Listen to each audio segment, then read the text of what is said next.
Baik, kita mulai ya. Bismillahirrahmanirrahim. Assalamualaikum warahmatullahi wabarakatuh. Selamat malam semuanya, baik yang offline maupun yang online. Selamat malam, Pak. Waalaikumsalam. Malam, Pak. Pada malam hari ini kita akan membahas mengenai materi yang kedua ya, terkait dengan energi terbarukan. Jadi energi terbarukan ini menjadi salah satu alternatif untuk mengurangi emisi karbon atau dampak lingkungan yang dihasilkan dari energi fosil atau energi konvensional. Jadi untuk overview materi pada malam hari ini, kerangka utamanya adalah kita membahas mengenai energi terbarukan, yang mana dalam perkembangannya energi terbarukan ini menjadi salah satu solusi yang digunakan untuk mengurangi emisi gas rumah kaca. Jadi penyebab perubahan iklim yang terjadi saat ini tidak hanya di Indonesia, tapi di beberapa negara yang ada di belahan bumi ini mengalami fluktuasi iklim, yang salah satu penyebabnya adalah karena adanya pembuangan CO2 yang dihasilkan dari pembakaran energi fosil. Kemudian para ahli menganggap untuk mengurangi penggunaan energi fosil, maka salah satunya adalah penggunaan energi terbarukan. Nah, pada malam ini materinya diantaranya adalah kita akan mendiskusikan mengenai jenis-jenis energi terbarukan dan penggunaannya, dan sedikit mengenai proses beberapa energi terbarukan, misalkan angin, kemudian panas bumi, solar cell dan sebagainya. Dan berikutnya adalah bagaimana pemanfaatan energi terbarukan di Indonesia dan di tingkat global. Kemudian ada satu energi yang belum banyak dilirik di negara berkembang, yaitu energi hidrogen. Sementara di beberapa negara maju itu sudah mulai leading penggunaan hidrogen. Sementara di negara berkembang belum banyak dipakai atau digunakan. Nah, energi hidrogen ini sebagai energi hijau untuk masa depan. Jadi kalau kita melihat kondisi sekarang bahwa kita masih dominan menggunakan energi fosil, namun perlahan-lahan persentase penggunaan energi terbarukan mulai naik. Nah, ini yang menjadi concern para pemangku kebijakan untuk menaikkan baluran energi terbarukan di dalam penggunaan total energi di negara, masing-masing negara, tidak hanya di negara berkembang, negara maju juga dituntut untuk itu. Tetapi semua itu memang ada resiko yang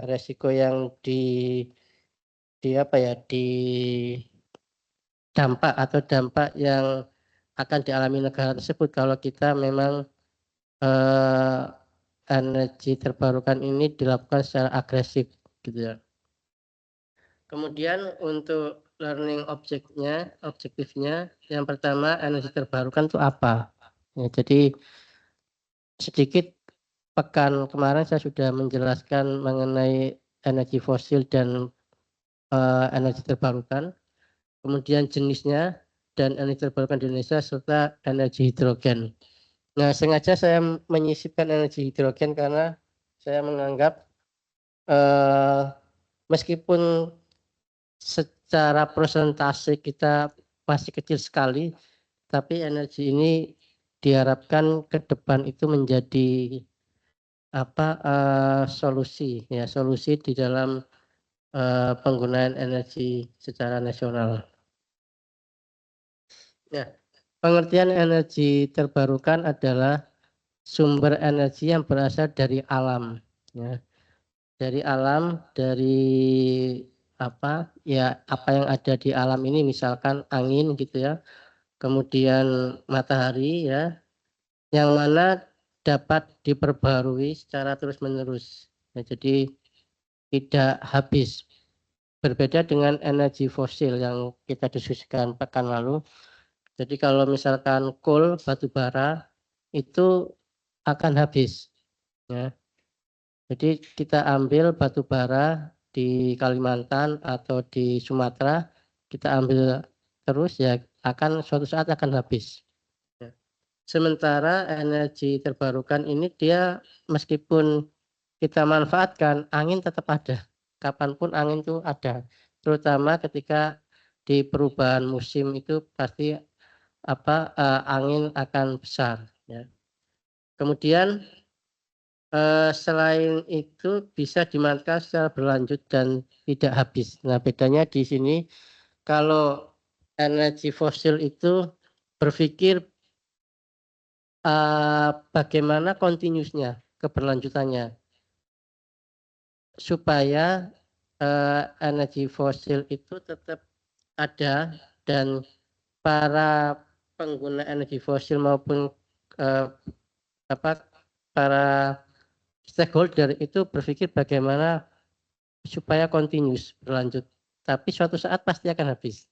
Nah, sementara untuk energi terbarukan ini tidak habis, matahari tetap ada ya, tetap ada sebagai sumber dari solar PV ya.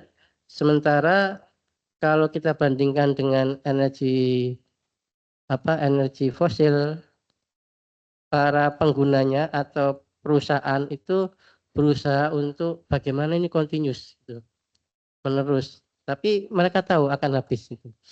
Seperti Pertamina. Pertamina itu dulu sejak zaman Orde lama sampai Orde Baru sampai sekarang mungkin 2020 ya, itu masih sebagai energi perusahaan minyak dan gas bumi. Jadi perusahaan nasional minyak dan gas bumi atau oil company. Tapi sekarang mereka mulai merubah visinya, bukan oil company tapi perusahaan energi. Jadi karena tuntutan tadi, karena suatu saat reservoir geologi itu akan habis resource-nya. Nah, karakter dari energi terbarukan yang pertama tadi diperbarui secara alami sehingga tidak akan habis. Kemudian berkontribusi dalam mengurangi emisi gas rumah kaca. Jadi kalau energi fosil itu menambah emisi gas rumah kaca, tapi energi terbarukan ini berkontribusi mengurangi emisi gas rumah kaca. Jadi ini kebalikannya. Jadi kebalikan dari energi fosil. Kemudian mengurangi dampak negatif terhadap lingkungan. Jadi selain emisi gas rumah kaca yang berdampak global, ada beberapa aspek yang terkait dengan lingkungan. Misalkan kita tahu batu bara sudah pasti itu mengupas lahan. Jadi yang awalnya gunung menjadi lembah atau danau, yang awalnya itu lembah jadi danau semakin dalam dan seterusnya. Jadi itu sudah pasti pohon yang ada di situ, kemudian hewan yang ada di situ pasti akan, kalau pohon pasti akan hilang, kalau hewan masih bisa bermigrasi, masih bisa diselamatkan, tapi kalau pohon sudah pasti tidak bisa. Ya, itu. Kemudian jenis-jenis energi terbarukan ini sebenarnya cukup banyak variasi macamnya ya. Akan tetapi secara penggunaan penggunaan secara nasional maupun global itu ada angin ya atau wind, kemudian geothermal. Geothermal ini panas bumi. Panas bumi kalau di Jawa Tengah ya ada di Dieng ya. Dieng kalau pernah ke Dieng itu salah satu lokasi panas bumi yang sudah produktif, yang sudah cukup lama. Kemudian ada di Kamojang, Kamojang di Jawa Barat itu juga cukup besar ya. Dan di beberapa di pulau lain. Kemudian solar. Nah, ini solar ini dari matahari. Jadi matahari sebagai apa? Energi panasnya itu ditangkap oleh panel surya yang akan diubah menjadi listrik. Kemudian biomas. Nah, biomas ini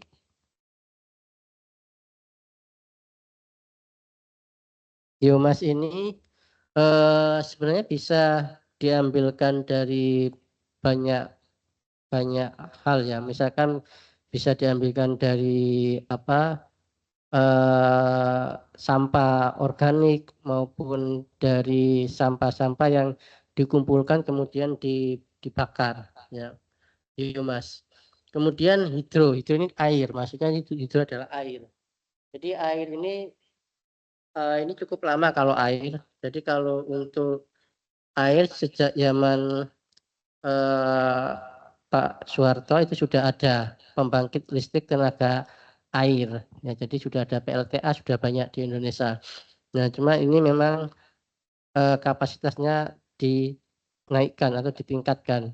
Umumnya air ini bekerja secara besar ya sebagai pembangkit itu di dam atau di bendungan. Nah, ini apa bisa dipakai atau grid listriknya bisa sampai misalkan di Jawa dulu di Python ya. Python itu terkenal. Python itu sejak zamannya Soeharto sudah sebagai pembangkit listrik tenaga air. Nah, yang lainnya yang kecil-kecil mikrohidro. Biasanya di daerah-daerah terpencil itu banyak dibuat mikrohidro. Ya, misalkan ada aliran sungai yang mempunyai elevasi tinggi, kemudian ada air terjun. Nah, itu bisa dipakai untuk mikrohidro. Kemudian yang terakhir adalah hidrogen. Nah, hidrogen ini apa? Sekarang memang untuk ukuran negara berkembang itu memang masih sangat mahal hidrogen ini, sehingga belum belum banyak dieksplorasi ya, belum banyak dieksplorasi. Nah, dari keenam jenis hidrogen ini ada dua yang termasuk di dalam formasi geologi. Jadi kalau kita kemarin energi fosil itu hampir semuanya di dalam formasi geologi. Maksudnya formasi geologi itu adalah energi tersebut tersimpan di dalam bumi. Kemudian melalui proses eksplorasi, pencarian, kemudian menghasilkan penemuan. Misalkan kalau Bapak Ibu mendengar penemuan cadangan minyak bumi di lapangan X, nah itu berarti hasil eksplorasi yang panjang. Jadi seorang geologis itu mencari di mana keberadaan minyak, gas alam, ataupun sebaran lapisan batu bara itu kemana saja itu kita anggap sebagai formasi geologi. Nah, dari formasi geologi ini jenis energi terbarukan yang dibahas di formasi geologi ada dua, yaitu geothermal dan hidrogen. Nah, jadi kalau geothermal kita sudah establish ya, maksudnya Indonesia sudah cukup banyak geothermal dan setiap tahun pasti ada peningkatan kapasitas geothermal. Meskipun tidak seagresif tidak seagresif dalam di energi fosil, tapi geothermal ini juga menjadi alternatif yang cukup bagus untuk pengembangan energi terbarukan. Nah, jadi geothermal. Kemudian hidrogen. Nah, ini hidrogen ini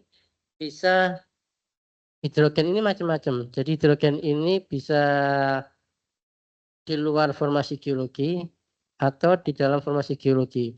Kalau di luar formasi geologi ya kita prinsipnya air kemudian dilakukan proses kimia elektrolisis maka bisa menghasilkan hidrogen. Gitu. Nah, untuk angin ini sejak di pemerintahan Jokowi ini komitmen pemerintah ya untuk menaikkan baluran energi terbarukan cukup agresif. Ya, cukup agresif. Jadi dengan dukungan investasi dalam maupun luar negeri kita sudah mulai banyak dan untuk angin yang terpasang ini ada di salah satu contohnya di Sulawesi Selatan ya. Pembangkit listrik tenaga B ini Banyu sebenarnya. Jadi kalau kita lihat seperti ini ya angin dan bentuknya memang agak tinggi ya supaya bisa menangkap angin. Jadi mekanismenya sederhana sebenarnya. Jadi angin yang menggerakkan. Jadi angin ini menggerakkan pisau atau bila dari kincir ini kemudian menciptakan energi tenaga mekanis untuk memutarkan pisau. Jadi ini kena angin kemudian berputar kemudian hasil putaran tersebut bisa menggerakkan poros penggerak yang memutarkan generator sehingga menghasilkan listrik. Nah, posisinya untuk contohnya yang itu ada di Sulawesi Selatan dengan kapasitas 72 megawatt dengan jumlah turbin sekitar 20 buah. Jadi ini memang baru angin ini. Secara elektrifikasi ini kita baru memulai sebenarnya ya, angin ini. Sementara kalau yang energi lain sudah cukup lama. Untuk misalkan geothermal itu sudah cukup lama. Sementara untuk angin ini masih baru. Dengan biaya yang relatif murah 38 US dollar per megawattnya. Jadi ini yang menjadi memang ini tergantung karakter dari alamnya ya. Kalau di Jawa sepertinya belum ada pembangkitnya. Tapi di Sulawesi sudah mulai karena bisa jadi di Sulawesi kecepatan angin relatif lebih tinggi dibandingkan di Jawa gitu ya. Kemudian geothermal. Nah, geothermal ini masih agak mahal memang dibandingkan investasi di angin karena kalau geothermal ini ada proses eksplorasi dulu. Biasanya memang berlokasi di daerah gunung, ya, daerah perbukitan. Ya. Yang mana Ungaran ini sebenarnya kalau di Jawa Tengah ini Ungaran dekat dengan Semarang ini ada potensi. Jadi waktu itu saya sempat mengikuti pembahasannya tapi sempat mandek karena tidak ada investor yang tertarik gitu. Nah, jadi secara potensi ada di Semarang ini, di Ungaran ini untuk geothermal dan harapannya bisa dialirkan ke Semarang sebenarnya. Nah, mekanisme kerjanya untuk geothermal. Jadi air panas yang ada di reservoir geologi. Jadi reservoir geologi hampir mirip ya dengan reservoir minyak yang saya jelaskan pekan lalu. Jadi ada di dalam bumi itu ada semacam batuan yang terisi oleh air panas. Yang mana air panasnya itu memang alami, dipanasi oleh magma yang ada di dalam bumi. Nah, air panas tersebut kemudian dipompa atau dibor dulu, dibor dan dipompa, kemudian sampai ke permukaan air tersebut mendidih dan menjadi uap. Nah, uapnya ini yang akan memutarkan turbin sehingga menghasilkan dihubungkan dengan generator dan menghasilkan listrik. Jadi kalau tadi angin menggerakkan bila ya atau pisau dari kincir angin, kemudian menggerakkan turbin dan generator sehingga menghasilkan listrik. Kalau yang ini adalah uapnya. Jadi uap dari air panas yang ada di reservoir geologi, uapnya ini yang memutarkan turbin. Ya. Jadi secara proses memang lebih panjang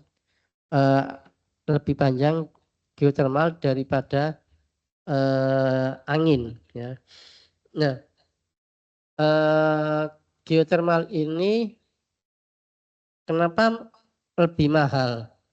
Dan kalau kita bandingkan dengan persentase elektrifikasi global ini masih relatif kecil. Ya.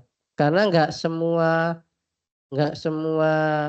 lokasi yang ada di dunia ini itu mempunyai geotermal.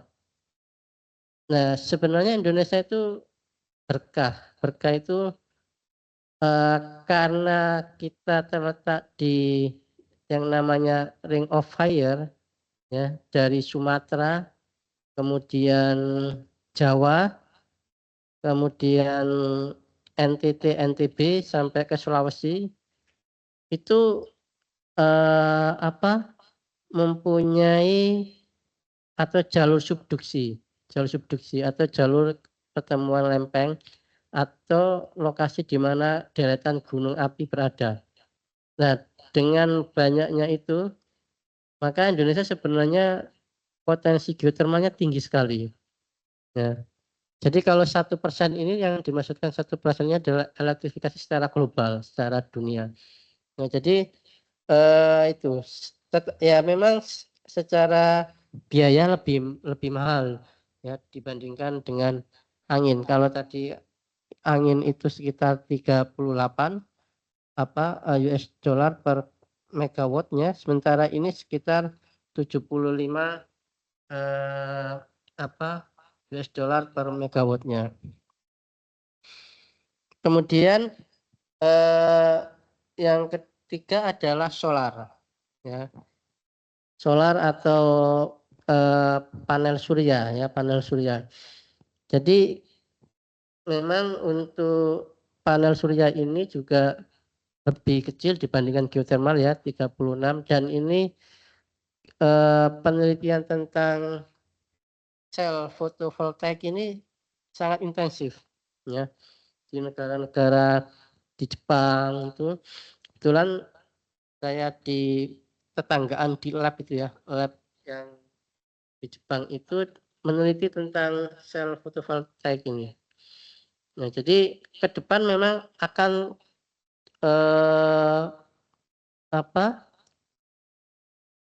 material untuk panel surya akan semakin murah depannya, dan otomatis pasti akan mengurangi kos ini ya, kos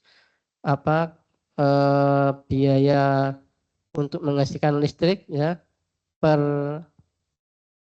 megawattnya. Kalau ini 36, nah suatu saat nanti akan semakin kecil. Nah, dengan harapannya apa? Harapannya ya kalau panel suryanya ini murah, otomatis ya banyak akan menggunakan Kalau di kita sebenarnya sudah mulai ada beberapa ya. Ada beberapa teman itu yang rumahnya pakai panel surya. Ya. Nah, mekanismenya untuk sel fotovoltaik ini mengandung wafer semikonduktor tipis ya. Jadi ini semikonduktornya ini yang hitam ini. Kemudian karena kena angin, kena sinar ya, membentuk medan listrik. Ya. Tapi memang kelemahannya ini kalau di tempat kita tropis, mendung itu yang menjadi problem biasanya. Ya, jadi secara otomatis nanti kalau musim hujan tentunya kapasitas atau penghasilan untuk menangkap panasnya akan kecil. Berbeda nanti kalau musim kemarau, nah itu akan tinggi ya. Nah, biasanya nanti memang dari sini akan disimpan di baterai atau bisa langsung dimasukkan ke dalam jaringan listrik rumah. Cuma memang ini regulasinya sepertinya masih belum mendukung. Maksudnya itu gimana? Maksudnya listrik kita kan sebenarnya dari PLN ya. Nah, bagi orang yang mau masang ini, itu sistemnya itu akan mengurangi biaya pemakaian PLN gitu. Jadi kebetulan teman saya itu menggunakan ini di rumahnya itu. Ya, jadi minimal itu 2 panel gitu untuk tidak bisa langsung disambungkan ke meteran PLN, tapi dia langsung disambungkan ke penggunaan misalkan kulkas gitu. Jadi nggak bisa langsung masuk ke jaringannya PLN. Nah, itu yang menjadi regulasi kita yang belum bisa sepertinya. Jadi untuk pengguna-guna pribadi ini kalau pasang panel surya ya paling dipakai jaringannya terpisah antara PLN dengan jaringan yang dimasukkan ke dalam panel suryanya. Jadi regulasinya kalau ketahuan PLN misalkan masuk itu nanti bisa dihukum, ada hukumannya gitu. Jadi belum bisa untuk kita. Kalau kita hanya misalkan ini setting misalkan ruangan ini. Nah, ruangan ini kabel-kabelnya tidak saya masukkan di jaringannya PLN, tapi saya masukkan di panel surya langsung gitu, Bu. Gitu. Ya. Ya seperti genset itu. Mhm. Mhm. Nggak bisa ya. Ya, jadi eh, itu sepertinya regulasinya belum mendukung untuk bisa pengguna pribadi ya, maksudnya pengguna pengguna industri pun juga sama sebenarnya. Mereka punya panel surya itu juga terpisah. Jadi jaringannya tidak nyambung dengan PLN, dipisah sendiri gitu. Nah, itu yang bisa jadi salah satu penghambat apa penggunaan solar cell ini gitu. Perawatannya masih tinggi ya. Jadi terus pemasangan juga masih mahal. Jadi 2 panel itu bisa sampai 25 juta lebih pasangnya saja. Belum nanti baterainya. Jadi baterainya juga mahal. Jadi kalau tidak ada baterai mungkin agak lebih ngirit, tapi kalau pakai baterai pasti lebih mahal. Itu. Jadi kenapa PLN belum bisa belum membolehkan pengguna pribadi itu masuk ke jaringannya karena PLN sendiri itu supply-nya masih banyak, listriknya masih banyak, kelebihan sebenarnya PLN itu. Jadi kalau kita ada listrik mati itu bukan karena kita kekurangan energi listrik, tapi memang mungkin masalah teknis ininya aja. Tapi secara cadangan kita itu sebenarnya berlebih. listrik kita itu. Nah, apalagi dari beberapa pembangkit batu bara itu ada rencana mau di off kan, tapi ini menunggu dari penggunaan energi terbarukan, misalkan yang di Cirata kan sudah cukup besar itu untuk PV ini. Nah, itu bisa masuk ke dalam gridnya PLN. Nah, jadi PLN baru bisa menerima proyek-proyek nasional, misalkan Cirata, ini baru bisa dibeli oleh PLN. Tapi kalau pengguna pribadi belum bisa. Gitu. Nah,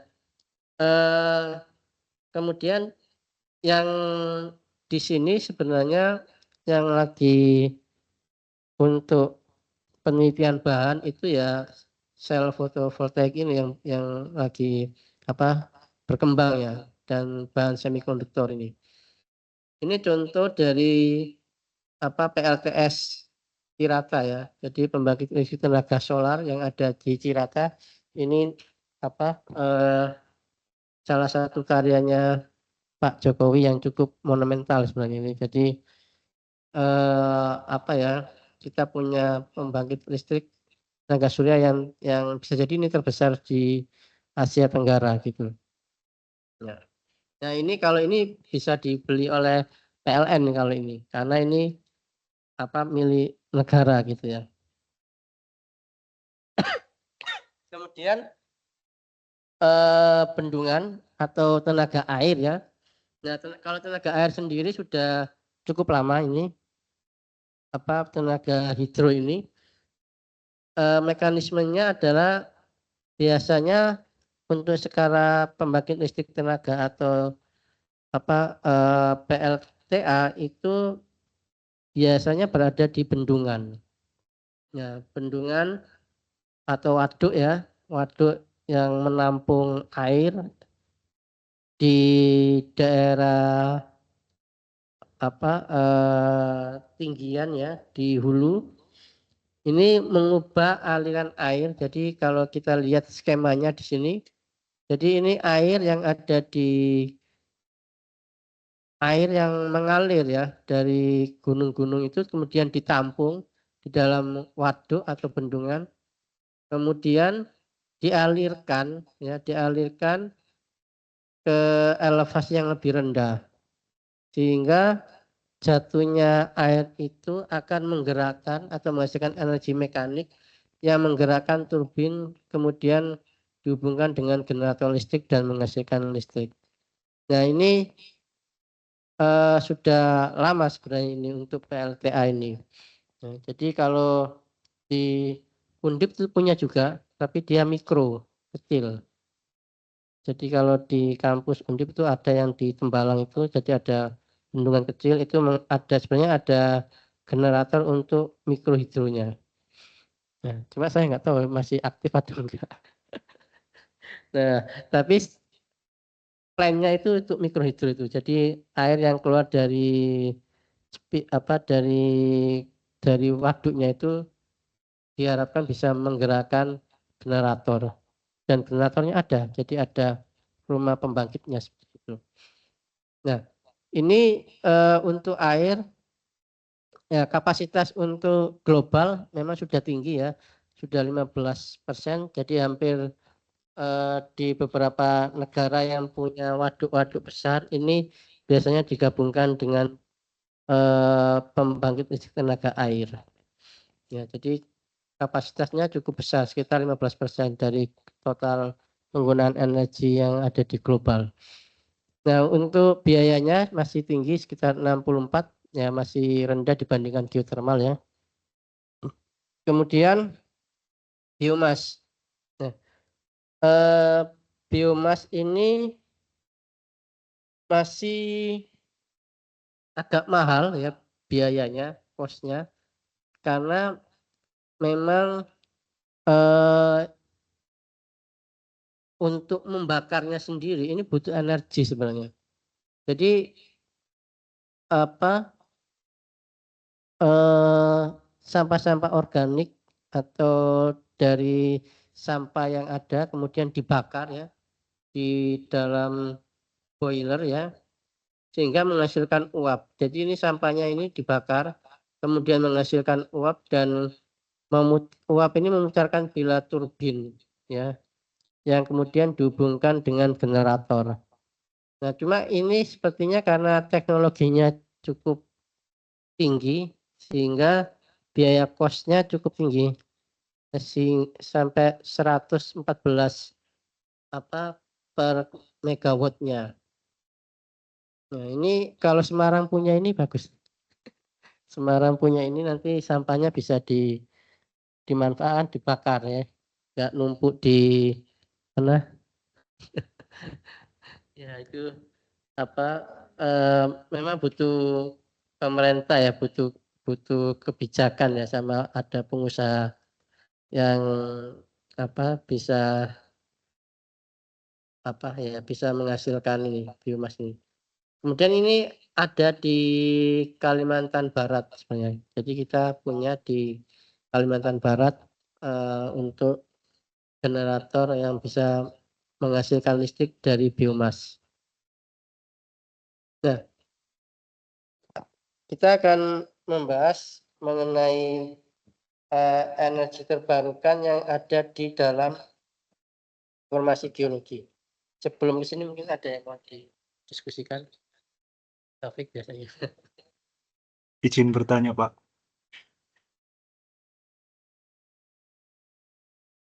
Oh ya, silakan yang di online. Nggih, Pak. Saya Anwar, Pak, dari Jepara. Nggih, tadi sempat disampaikan bahwa di Ungaran kan ada potensi geotermal nih, Pak. Nah, untuk kira-kira seberapa besar persentase berhasilnya dari sebuah potensi geotermal itu, Pak? Kalau tadi Pak Farudin sampaikan kan investor mundur ya, jadinya kurang tertarik seperti itu, Pak. Terima kasih, Pak. Ya, Pak Khairul Anwar dari mana ya? Dari Dari Jepara, Pak. dari Jepara. Oke. Nggih. Tugas di sana, Pak. Oh, di Nggih, Pak. PLN. Oke. Di pembangkit yang swastanya, Pak. Oh, pembangkitan swastanya. Nggih. Oke. Ya. Jadi eh, panas bumi yang ada di Ungaran itu sebenarnya sudah cukup lama diteliti ya. Diteliti para ahli, cuma saya tidak terlibat ya. Jadi yang terlibat rekan saya yang ada di geofisika, Prof. Agus itu sedikit terlibat mengenai penelitian panas bumi yang ada di Ungaran. Nah, kalau dari sisi manifestasinya, jadi maksudnya manifestasi itu kemunculan awal indikasi munculnya panas bumi itu namanya manifestasi dengan adanya muncul sumber air panas di permukaan ya, muncul sumber air panas di permukaan. Nah, manifestasi itu cerminan di sana ada geotermal atau ada potensi panas bumi. Nah, kenapa investor itu mundur? Bisa jadi terkait biaya eksplorasi, ya, terkait dengan biaya eksplorasi dan resiko yang dihadapi oleh investor. Karena untuk ngebor satu titik lapangan panas bumi untuk eksplorasi ya. Jadi kalau di formasi geologi itu ada 2 tahapan. Yang pertama adalah tahap eksplorasi. Eksplorasi itu kita mencari bentuknya reservoirnya itu seperti apa gitu. Ini seperti ini. Nah, ini kan ada di kedalaman tertentu. Jadi ini tidak ada skalanya. Ini sebagai animasi ya kalau di gambar ini. Nah, ini ada sumber panas atau heat flow yang menyebabkan panas ini mengalir sehingga air yang ada di reservoir itu nanti menguap seperti orang mendidih, orang memasak sebenarnya. Nah, ini eksplorasinya untuk mendapatkan geometri seperti ini harus ada eksplorasi dulu. Ada seismik, kita survei seismik, kemudian survei gravity. Nah, survei geofisika itu nanti akan melihat bentukan yang ada di bawah. Nah, setelah itu baru nanti kalau sudah ada manifestasinya di permukaan, kemudian ada bentukan di bawahnya, kemudian ada struktur geologinya, baru mereka akan ngebor titik bor eksplorasi. Nah, kegiatan eksplorasi itu akan menyebabkan sebagai biaya yang ditanggung oleh investor. Nah, itu biayanya satu titik itu bisa sampai 1 sampai 2 M. Satu titik aja itu. Tergantung kedalamannya. Semakin dalam nanti semakin mahal biayanya. Nah, itu kalau tidak berhasil ya hilang itu. Nah, itu yang salah satu penyebabnya di situ. Ya, eksplorasinya masih tinggi. Kemudian sampai sekarang memang belum dilakukan pengeboran. Tentunya belum dilakukan pengeboran, eksplorasi. Nah, itu yang bisa saya jawab ya. Jadi termasuk selain biaya eksplorasi juga nanti ya ada biaya-biaya yang lain terkait perizinan dan sebagainya gitu. Kemudian yang tidak kalah sedikit agak berat juga di eksplorasi geotermal ini adalah sosial masyarakat. Nah itu Pak. Jadi sebenarnya masyarakat kita itu bisa jadi karena ada beberapa kasus di mana itu di Guci ya. Nah di Guci itu juga Tegal itu sudah dibor kemudian ada demo masyarakat. Jadi secara eksplorasi malah lebih bagus Guci dibandingkan Ungaran. Jadi masih lebih agresif Guci meskipun Guci pas sudah ada pengeboran dan setelah dibor masyarakat pada demo.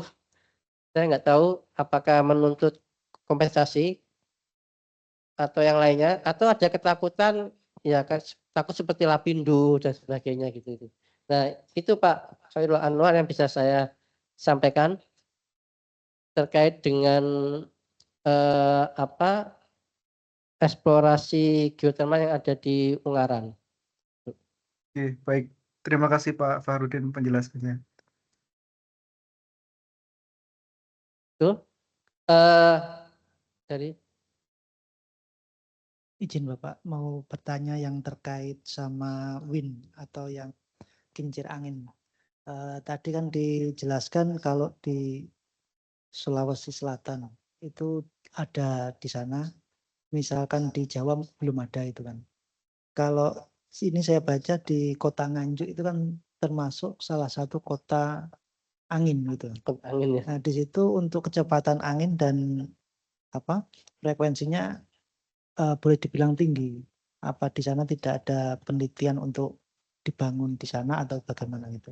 Iya. Terima Ya. kasih Pak. Ya benar.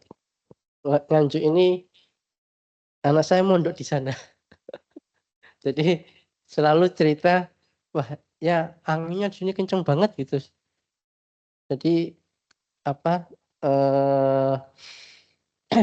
jadi ini kalau kita lihat Nganjuk ya, itu kan secara topografi itu ada gunung di sebelah selatan kalau nggak salah, itu ada gunung. Ya. Kemudian kalau di sana belum dipasang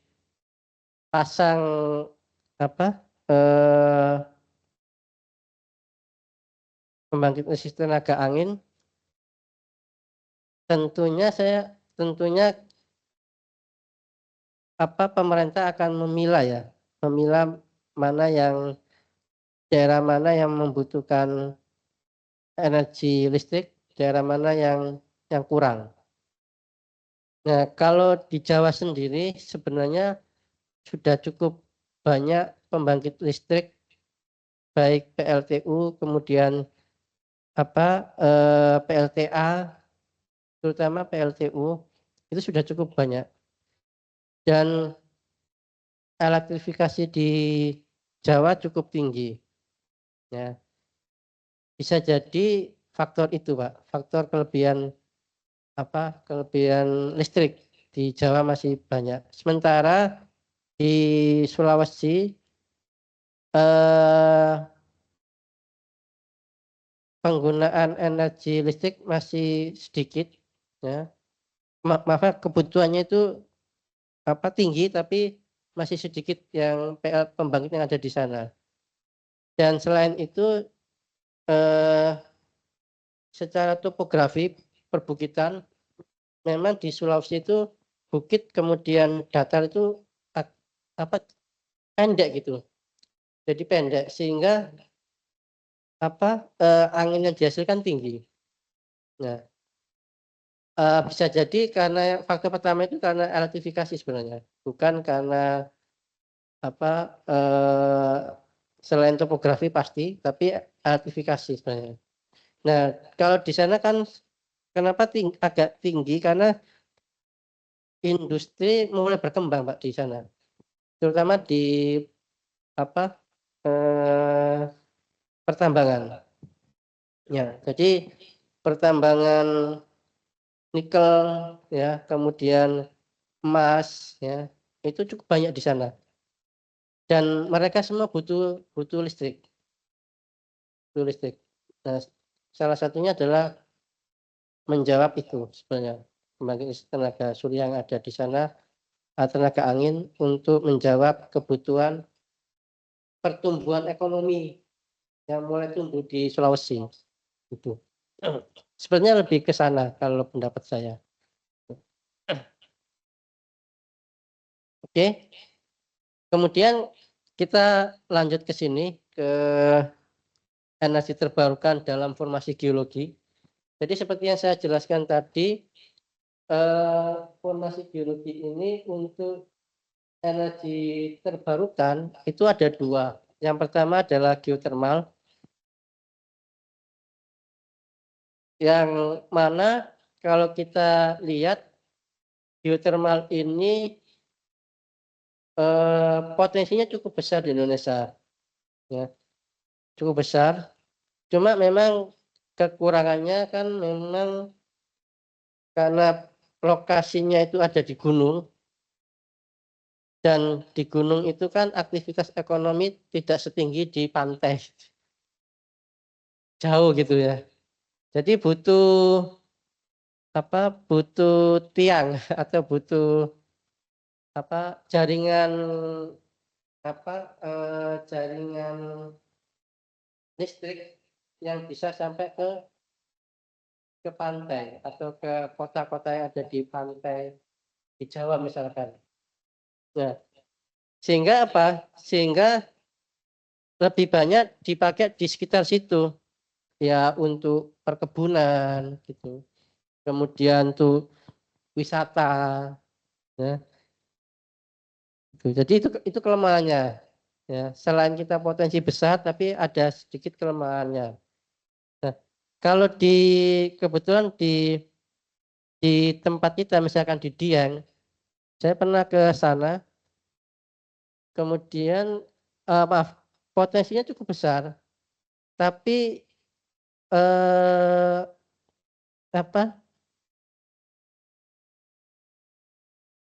kayak hotel dan sebagainya itu belum mempunyai yang namanya tempat pemandian yang sifatnya private, ya. Jadi kalau itu bisa dikembangkan di Dieng itu bagus, kan orang sebenarnya pengen pergi ke Dieng kan pengen ini ya, pengen berlibur kan, lihat apa namanya wisata alamnya, kemudian pengen nyaman, enak gitu. Itu belum dikembangkan. Sebenarnya punya potensi untuk dikembangkan ke sana. Yang namanya onsen. Onsen itu ya kalau di Jepang namanya onsen ya, orang mandi. Jadi orang capek mandi. Kalau di sana malah rumah-rumah, Bu. Jadi rumah-rumah private itu disewakan. Tuh orang datang ke sana apa pengen istirahat, pengen mandi dan sebagainya, nyaman, enak. Nah, itu kayaknya perlu ditiru tuh di Dieng itu. Nah, nah selain itu Dieng ini sebagai kalau secara nasional itu sudah sebagai ini apa kawasan strategis nasional. Dieng itu digabungkan dengan Borobudur. Jadi untuk jalur wisata sebenarnya. Nah, kalau misalkan pemerintah tanggap, maksudnya itu berani untuk mengundang stakeholder untuk mengembangkan kawasan Dieng supaya ekonominya lebih tumbuh lagi, sangat bagus sekali potensinya Dieng itu. Nah, kenapa? Karena didukung oleh energi yang besar di geothermal ini. Selain memang digunakan untuk perkebunan ya, untuk memanaskan hasil-hasil tanaman yang di sana terkenal kan kentang. Kentangnya tuh enak di sana. Ya, jadi kentang asli ya, bukan kentang yang kemasan yang ada di Indomaret. Indomaret itu beda. Ini kentangnya beda sekali, kentangnya enak kentangnya. Nah, ini tuh akan tumbuh ketika ada stakeholder bersama-sama. Cuma problemnya di Dieng ini itu tadi lintas 2 kabupaten, bahkan 3 kabupaten. Ada Wonosobo, Banjarnegara, Batang gitu. Nah, ini ya itu lagi-lagi untuk koordinasi itu susah karena tiga kabupaten ini. Mestinya dari provinsi yang bisa menghandle gimana Dieng ini bisa berkembang lebih bagus lagi. Karena saya lihat itu banyak juga waktu libur orang Jakarta itu banyak datang juga ke sana kalau liburan. Apalagi iya macet tanggal bulan-bulan Agustus ada festivalnya juga. Nah, ini berkat dari geothermal sebenarnya. Jadi ketika formasi geologi, kalau Bapak Ibu lihat di gambar ini dari magma yang ada di paling bawah ini, kemudian ada reservoirnya ya, yang warna biru ini sebagai reservoir atau aquifer ya, yang nanti diambil atau dibor. Nah, dibor, nah panasnya tadi dipakai untuk membangkitkan, uapnya tadi dipakai untuk menggerakkan generator dan turbin sehingga menghasilkan listrik. Nah, di Jawa yang paling terkenal Dieng dan Kamojang. Nah, dan sekarang keduanya kan kalau Kamojang itu di bawah PT Pertamina ya, Pertamina Geothermal Energy. Kalau di Dieng ini masih di bawah PT Geodipa. Jadi kalau yang Pertamina ini sudah TBK, sudah perusahaan terbuka. Jadi bisa dimasukkan investor asing bisa masuk. Gitu. Jadi sahamnya sudah terbuka. Kalau yang di Kamojang itu, yang di bawah PT Geothermal. Nah, yang lainnya ada di Ulumbu NTT. Ya. Ini di Ulumbu NTT juga punya potensi dan sudah diproduksi ya. Nah, ini tinggal mudah-mudahan Semarang ini atau Ungaran ini bisa semoga ya. Nanti mudah-mudahan gubernurnya berani gitu ya. mengundang investor dan menarik lagi investor supaya bisa mengembangkan panas bumi yang ada di Ungaran gitu ya. Kemudian yang kedua adalah hidrogen. Ya. Hidrogen ini saya katakan sebagai energi masa depan. Ya. Kenapa? Karena saat ini hidrogen masih mahal dikarenakan yang pertama adalah tempat penyimpanannya, ya, storage-nya. Jadi hidrogen ada beberapa macam ya. Jadi ada hidrogen yang memang green hidrogen. Green hidrogen maksudnya itu tidak menghasilkan karbon sama sekali, ya. Yang kedua ada yang namanya gold hidrogen atau white hidrogen. Nah, ini yang di reservoir geologi itu termasuk bagian dari white hidrogen, hidrogen putih atau gold hidrogen. Kenapa saya sampaikan hidrogen ini?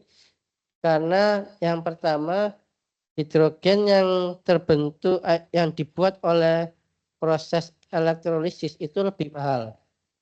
Jadi green hidrogen itu lebih mahal, produksinya maksudnya lebih mahal dibandingkan kalau kita mengambil di formasi geologi. Ya, itu salah satunya. Salah satu alasan para ahli kebumian itu mencari hidrogen yang ada di alam, bukan dari proses elektrolisis atau proses kimia yang dilakukan dengan memecah unsur H2 dan oksigen. Meskipun pada saat ini itu PLN sudah mempunyai hidrogen plant, ya. PLN sudah beberapa menghasilkan hidrogen plant yang yang diproduksi, ya. Tetapi untuk yang di formasi geologi itu belum. Jadi belum dilakukan atau belum produksi. Untuk eksplorasi sebenarnya sudah dilakukan oleh Pertamina, tapi regulasinya belum ada. Jadi kalau ada pun itu regulasi untuk hidrogen hijau. Kalau regulasi untuk hidrogen hijau sudah ada, tapi untuk regulasi hidrogen dari formasi geologi ini belum ada. Ya. Tetapi untuk potensinya kita punya potensi cukup besar yang ada di Sulawesi. Ya. Jadi ini salah satu lokasinya di sekitar Ampana, ya. Jadi di kota Ampana, Sulawesi Tengah, ya. Sulawesi Tengah. Itu di Tanjung Siapi-api, ya. Itu muncul semacam hidrogen yang keluar dari tanah, ya. Jadi H2-nya itu keluar dari tanah. Sudah diteliti oleh Badan Geologi dan Pertamina, ya, yang sekarang eksplorasi di sana. Namun bentukan formasi geologinya belum. Jadi kalau misalkan ini hanya ilustrasi yang diambil dari referensi, sementara yang di sini bentukan formasi geologinya belum terlihat, ya, belum terlihat karena masih eksplorasi. Kenapa di sini cukup tinggi potensinya? Karena daerah itu secara geologi itu terdapat batuan olivin. Jadi batu olivin itu batu yang warna hijau, yang kalau Bapak Ibu tahu penambangan nikel, ya. Nah, itu nikel dari situ, dari olivin itu, dari batuan olivin. Nah, yang disebut sebagai serpentinisasi. Ini serpentinisasi. Jadi ada proses kimia antara serpentin dengan bereaksi dengan air, kemudian karena ada apa aktivitas pemanasan secara alami sehingga melepaskan H2. Nah, gas H2 ini nanti akan tersimpan di dalam reservoir dan tinggal diambil seperti kita proses di minyak maupun di panas bumi. Jadi proses eksplorasi dan proses eksploitasi. Nah, sekarang itu masih tahap eksplorasi dan pematangan regulasi sebenarnya. Nah, secara global itu memang belum banyak, ya belum banyak yang di formasi geologi. Hanya satu-satunya itu ada di Afrika. Di Afrika itu ada satu di Mali itu sudah produksi hidrogen dari formasi geologi. Ya. Nah, sementara sebenarnya sudah lama hidrogen ini muncul ya berupa gas, tapi tidak dilirik oleh ahli sebenarnya. Saya nggak tahu kenapa ya. Bisa jadi ya karena ada kepentingan ya atau interest mungkin atau cost bisa jadi. Jadi seperti muncul di Turki. Turki itu ada daerah kalau kita ingat Olimpiade pertama itu apinya dari sana. Diambilkan dari Turki, dari api abadi sampai sekarang keluar. Itu. Nah, itu diambilkan dari hidrogen gitu sebenarnya apinya. Jadi kalau kita ingat Olimpiade yang pertama tahun berapa itu? Tahun 40-an kan? Sebelum ya malah sebelum Perang Dunia itu. Itu sudah ada hidrogen itu. Ya, kalau saat ini kenapa hidrogen masih mahal? Karena yang pertama nyimpannya, storage-nya itu butuh tabung khusus. Ya, tabung khusus. Jadi storage-nya itu yang mahal. Bahkan kalau kita lihat penggunaan ke depan, hidrogen kan paling tinggi dipakai untuk mobil, ya, car. Ya, kemudian apa? Untuk refueling station ya, kemudian untuk bus ya. Saya pernah lihat ya bus hidrogen di Jepang itu, dan di kampus QC itu ada stasiun hidrogen ya.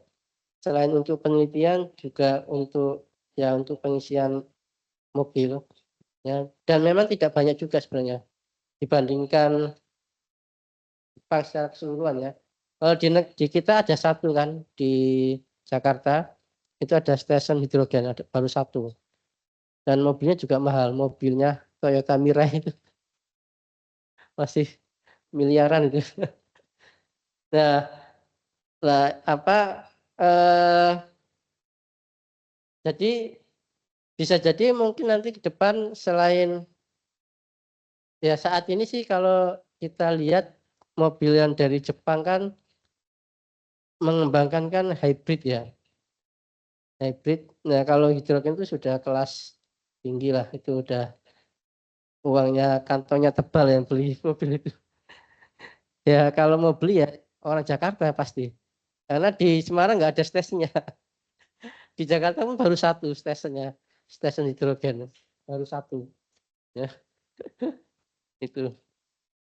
Nah kalau seperti di Jepang, salah satu yang punya teknologi hidrogen memang Jepang. Ya. Jadi Mitsubishi, kemudian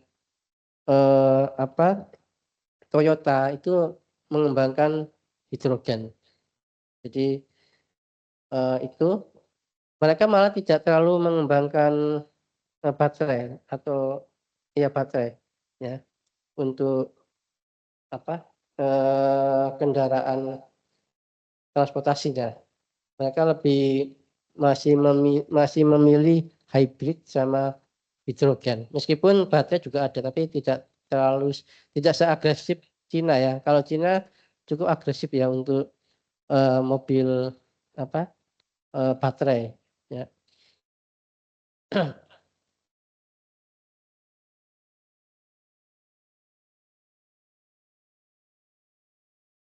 Baik. Kemudian untuk posisi energi terbarukan di Indonesia ya, potensinya itu ada beberapa. Ini misalkan ini dalam jumlah megawatt ya, megawatt tahun 2025 ini rencana target ya. Jadi target itu diharapkan gitu ya. Diharapkan. Nah ini sepertinya agak sulit nih kayaknya target ini. Kenapa? Karena energi terbarukan itu kita porsinya itu banyak investasi dari luar sebenarnya. Ya. Kenapa? Karena energi terbarukan ini kan sebenarnya kepentingannya negara-negara selain kesadaran kita, tapi kepentingan utama sebenarnya dari negara-negara maju. Ya. Jadi negara-negara maju itu kan penghasil emisi tertinggi. Kemudian mereka melakukan kompensasi karena memakai energi fosil tinggi, mereka mengeluarkan biaya untuk diberikan ke negara berkembang supaya mengurangi emisi dan menaikkan energi terbarukan. Jadi kita tergantung dari asing sebenarnya, ya, negara luar. Ya. Sementara sekarang Amerika mau keluar. Nah ini kan Pak Prabowo pusing ini gimana nih komitmen yang sudah ditandatangani bisa batal semua nih, ya.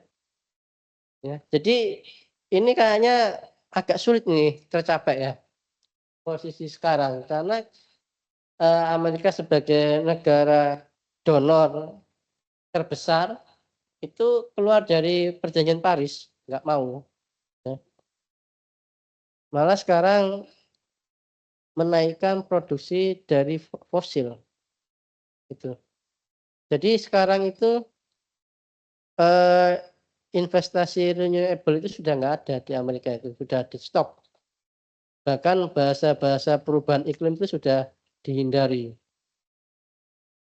Jadi kalau lihat websitenya yang di Amerika itu sudah menghindari new renewable energy, kata-kata sudah dihindari. Mereka ini ya itu tadi ya karena energi fosil ini menyebabkan pertumbuhan ekonomi berkurang gitu ya, nggak sekuat batu bara intinya itu ya. Maka sepertinya ke depan agak suram ya, agak suram ini energi terbarukan mundur lagi. Sementara Eropa itu sudah sangat leading. Eropa kemudian ya Jepang itu sudah mulai leading untuk energi terbarukan. Ya, meskipun mereka yang punya teknologi, tapi saya lihat sendiri di Jepang itu sudah banyak lah penduduk itu rumah-rumah pakai panel surya.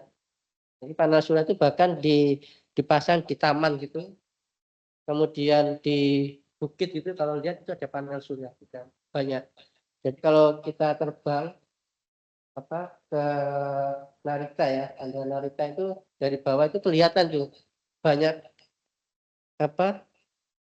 kilauan panel-panel surya ya itu. Ya, tapi ya kita lihat nanti perkembangannya apakah karena apa secara global itu kan semua negara diikat perjanjian Paris ya.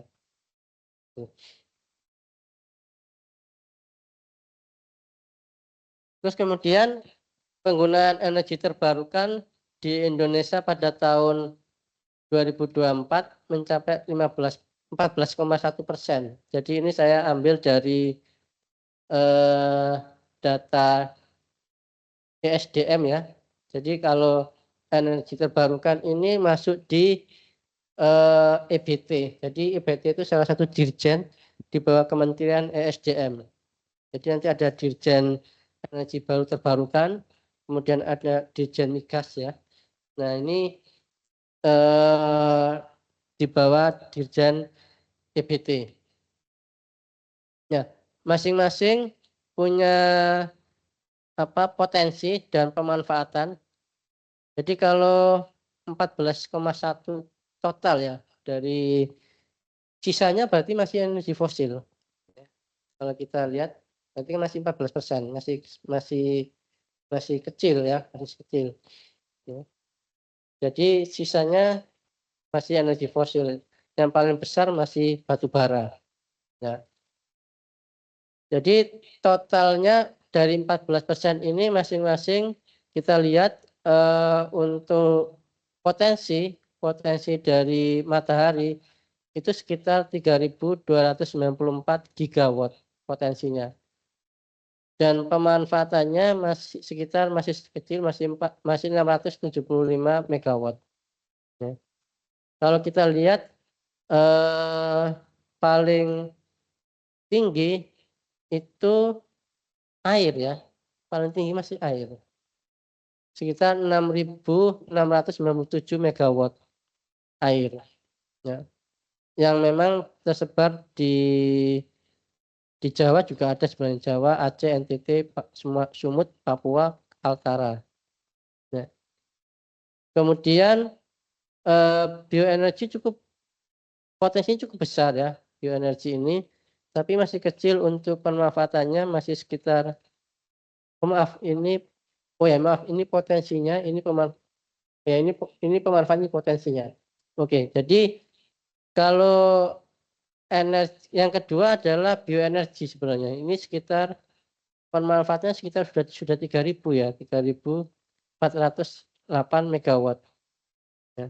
Sementara panas bumi masih kecil sebenarnya, masih sekitar 250. Ya, jadi tadi kalau hidrogen belum ada, memang kita belum ada kalau hidrogen. Ya. Secara ini belum tercatat gitu ya.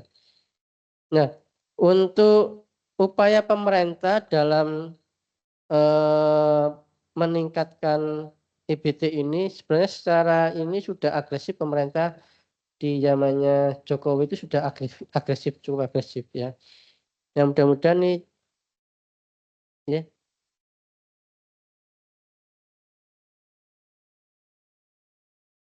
Iya.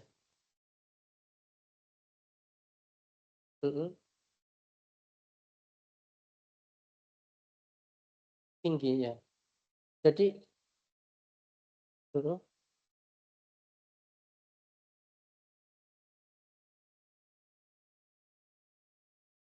yang pernah kejadian di Probolinggo terdampar kapal itu kan karena dari gelombang juga. Berarti belum dimanfaatkan untuk ini Pak, pemanfaatan gelombang lautnya. Iya. Ya. Untuk gelombang laut ini kalau dari data memang belum ada ya. Belum ada, bisa jadi karena memang teknologinya Pak. Ya, kita belum punya teknologi yang bisa dipakai untuk mengembangkan atau pemanfaatan gelombang laut. Nah, secara umum sebenarnya untuk pantai selatan Jawa itu gelombangnya tinggi.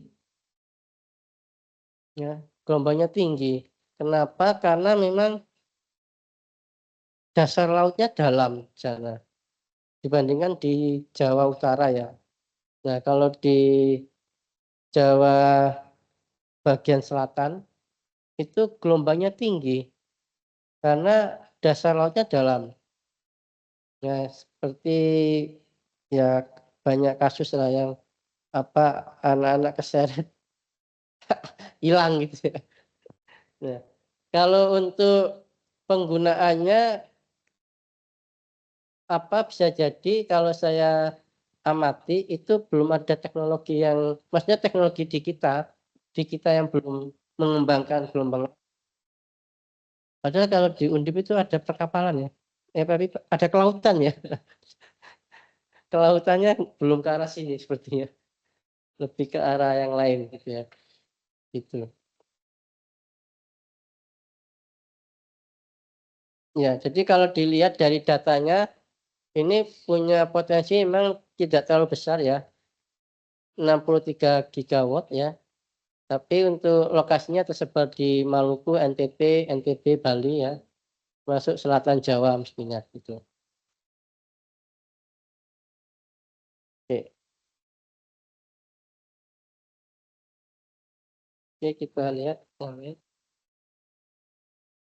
Nah, ini untuk energi consumption ya. Jadi energi apa end use dari penggunaan apa energi EBT ini yang mana memang masih banyak nanti dipakai oleh transportasi ya.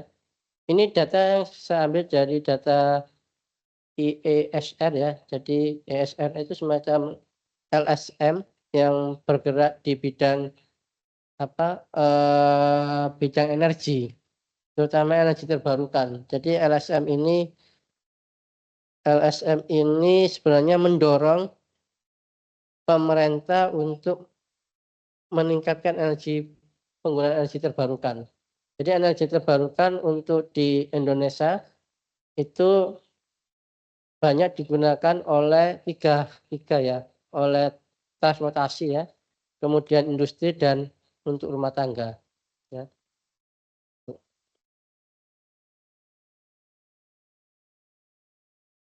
Nah, sementara untuk energi terbarukan di dunia ya, ini persentasenya maaf ini tidak hanya energi terbarukan ya maaf. Jadi ini ada gabungan energi terbarukan dan energi fosil ya. Kalau kita lihat secara keseluruhan energi terbarukan itu masih sekitar ini sebenarnya gabungan kalau kita lihat oke jadi nuklir, hidro sama renewable ini jadi satu. Ya. Jadi dari 1, 2, 3 dari 6 ini dari 6 energi yang 3 ini masuk terbarukan sebenarnya. Jadi nuklir, hidroelektrik sama renewable jadi satu. Kalau kita lihat totalnya sekitar 4, 6, sekitar 8%. 18,8 ya. Jadi sekitar 18,8 itu sedunia. Jadi data ini diambil cukup baru sekitar tahun 2023 ya. Jadi belum sampai 20% dunia itu menggunakan EBT. Ya. Sisanya fosil. Ya mulai dari oil, coal, yang paling besar adalah yang paling besar adalah oil.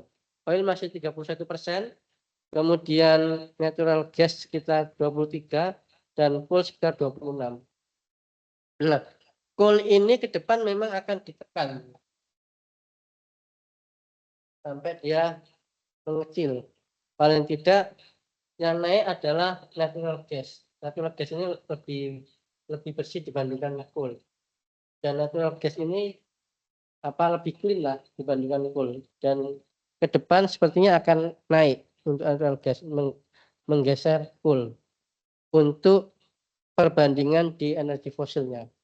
Jadi oil, natural gas sama coal adalah energi fosil, sementara nuklir, hidroelektrik dan renewable adalah terbarukan. Nah, yang menarik ini nuklir nanti. Mudah-mudahan kita punya nuklir. di Muria nanti ya, nuklir. Dan di Jepang pun juga sekarang diaktifkan lagi nuklirnya. Ya, jadi untuk menekan yang cool ini, Jepang mengembangkan nuklir, ya, diaktifkan kembali, sempat di off kan, kemudian akan diaktifkan kembali. Bentar, kayaknya saya perlu absenkan dulu ya, yang belum absen. Ada yang close nih. Ada yang nggak berhasil Mbak ya? Bentar. Sebentar ya. Sebelum habis nanti. Siapa Mbak? Arinda. Arinda ini ya? Iya Pak, izin tadi saat mau absen itu loading nggak mau login ke SSO-nya Pak. Oke, sudah saya absenkan Mbak. Pak, Arinda saya itu. juga Pak. Siapa namanya? Kurang satu. Andreas Pak. Andreas. Oke, Andreas ya. Oke. Yang lainnya sudah nanti otomatis. Oke, sudah 8.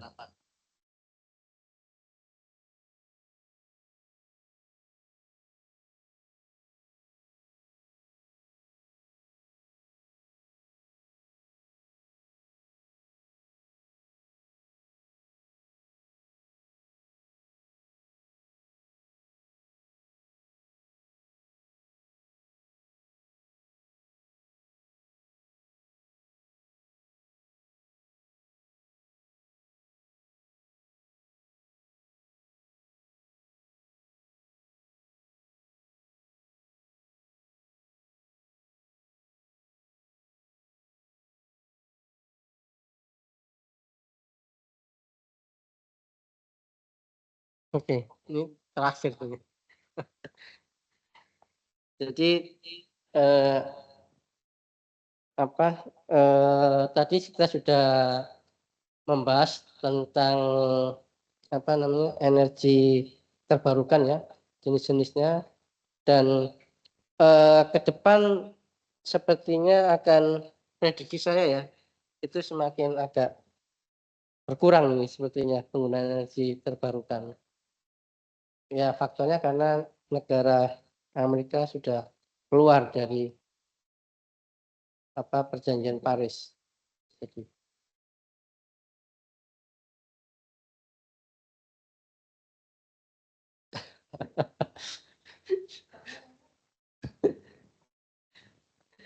monggo Pak, boleh berpendapat silakan. yang online juga bisa berpendapat ya. Silakan monggo. Pak, saya mau tanya Pak. Oke. Ya, saya Andreas Pak dari Papua Pak. Ya, Pak Andreas. Ya, Pak, ini Pak untuk potensi energi terbarukan dari biogas Pak. Karena kalau ada tuh beberapa peternak atau pembudidaya jamur itu dia menggunakan biogas untuk kan jamur itu harus disterilkan pakai uap air Pak ya. Nah itu uap airnya banyak, jadi dia untuk menghemat kos mereka pakai biogas yang kebetulan di daerah situ juga ada peternak sapi ya, sapi susu. Apakah sudah ada kajian Pak ya untuk biogas Pak? Terima kasih ya. Pak.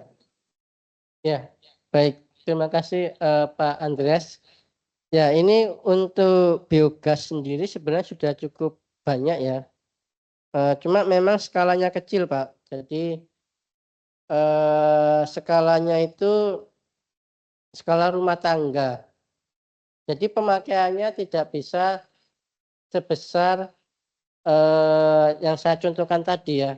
Kalau yang saya contohkan tadi kan sudah memang skala yang cukup besar di Kalimantan Barat tadi. Tapi untuk daerah-daerah yang mempunyai peternakan, kemudian tadi ada juga jamur, itu sebenarnya bisa dikembangkan biogas yang skala rumah tangga. Jadi pakai tungku Pak, tungku saya ada desainnya itu. Kalau nanti Bapak tertarik nanti saya kirimin desain tungku biogas.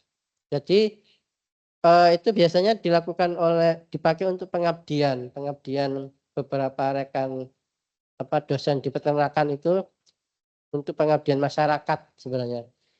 Nah, cuma memang skalanya hanya bisa menghidupkan kompor. Kompor itu Pak, kompor masak gitu ya.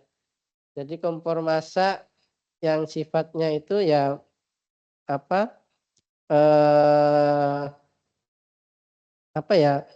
tidak permanen ya. Karena kalau tergantung dari inputan biomasnya kan. Jadi kalau sapinya banyak dan kapasitasnya besar, itu bisa jadi menghasilkan cukup banyak. Dan kendalanya kan memang itu tidak bisa tersimpan gitu masalahnya. Jadi proses biogeniknya itu keluar gas dan gas itu langsung dipakai untuk memanaskan. Nah, sampai sekarang belum ada teknologi seperti penyimpan baterai itu belum ada untuk biogas ini. Itu kesulitannya di situ, Pak. Ya, seperti itu, Pak Andreas ya. Jadi contoh biogasnya saya punya desainnya. Nanti kalau memang berminat bisa japri ke saya. Nanti nomornya bisa tanya Mbak Dwi. Ini saya kirimkan modelnya, model pengaplikasian dan tungkunya itu. Baik, Pak. Seperti itu Pak Andreas ya. Jadi Terima kasih, Pak. Oke.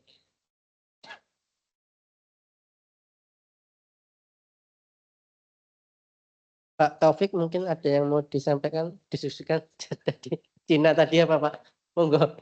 Masih ada waktu Bapak, 10 menit lah ini. saya tertarik cerita Bapak yang di Jepang tentang solar pemanfaatan solar energi. Iya. Itu yang dipasang di taman gitu Iya. untuk digunakan pengambilan listriknya. Nah, itu misalkan nanti bisa dikembangkan di tingkat seperti RT itu kan bisa sangat bermanfaat, Pak. Iya, Mohon benar. izin. Ya.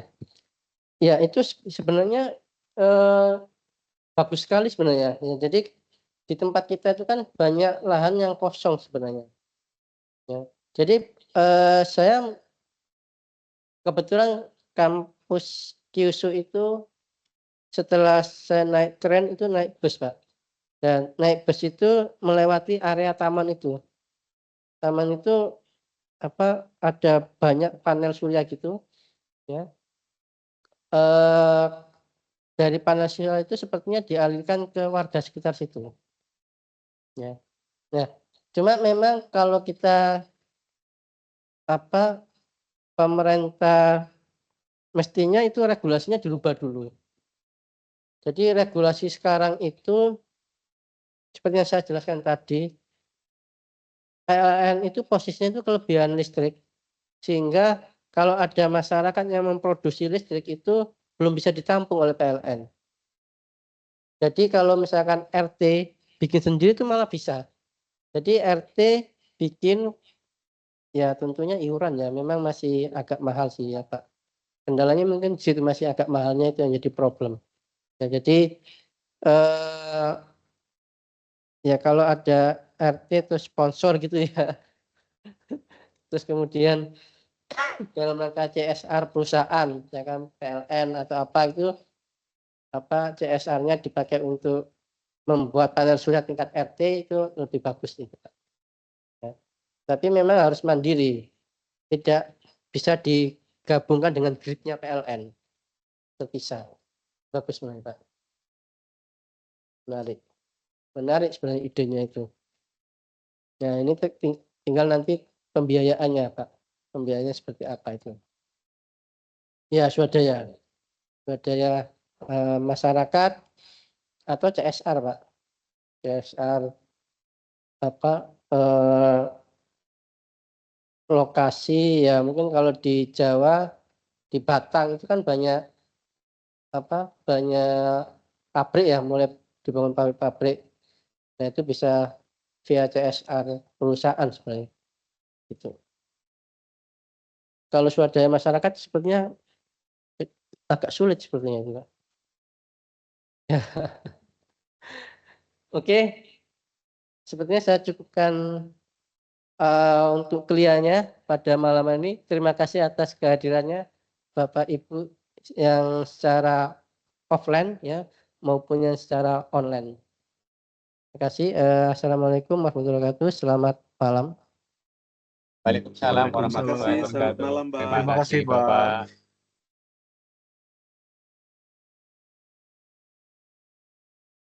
Dengan Bu siapa? Kayaknya saya belum kenalan. Ya, Julia ya. Oh, baru datang. Oh iya. Tugasnya di mana, Bu? Kemenhub.